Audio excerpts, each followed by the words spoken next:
Okay, no, I wanted to create a quick little video recap. I'll try to keep this under 5 minutes to kind of just talk about the past week and a half, 2 weeks of kind of fab speaking and traveling to different universities in New Jersey and then to NYU and Boston this past weekend. And it really just, it's been a year since my fab speak kind of took off.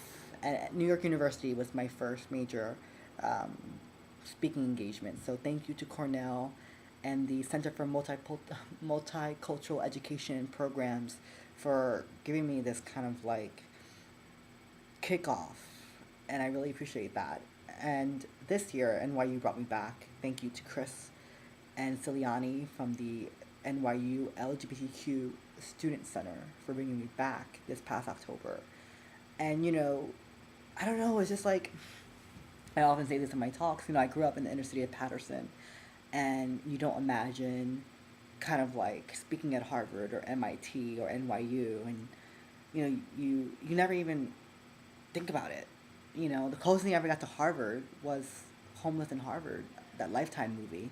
So then here I am now, like speaking at Harvard and speaking at MIT and speaking at various schools throughout the region and San Francisco State University. Shout out to my friend Paul for making that happen for me. And Rutgers. I love Rutgers.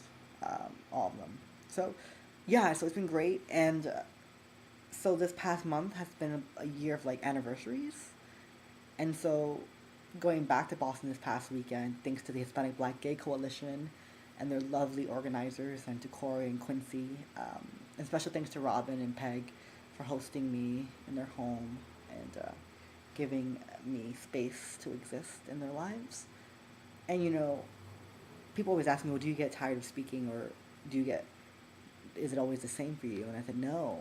The way I have my workshops designed and the way I do the work I do is that every experience is so impacted and molded by the audience, by the group.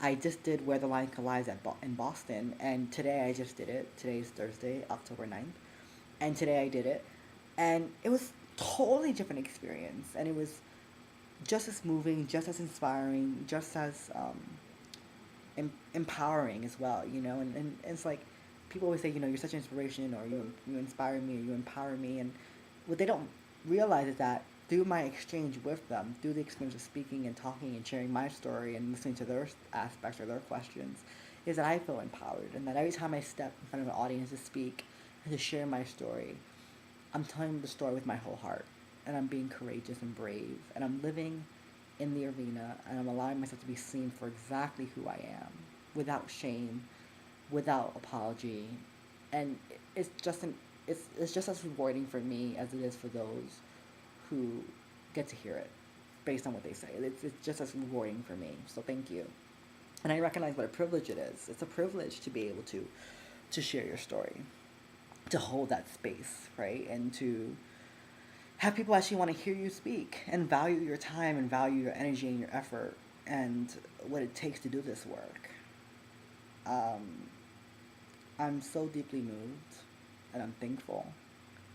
So it's been a year of like mind blowing opportunities and moments I could never have ever dreamt of.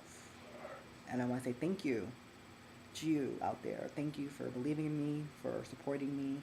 I want to say thank you to my friends and family who are so patient with me when I'm so busy and I don't have enough time to hang out with you all. Thank you for keeping me grounded and for reminding me why I do this work and why it matters. Thank you for giving me content to write about and talk about. Um, and I wanted to say thank you to William Patterson. Without all of you, I don't know I'd be the student and scholar I am today. And thank you for allowing me to grow in such a magical way. So to all of you, I thank you. And to everyone, stay encouraged and follow your dreams. And I always say this, and I'll say it one more time in closing. Your zip code does not determine your life, where you will go, or who you will become. Stay fab.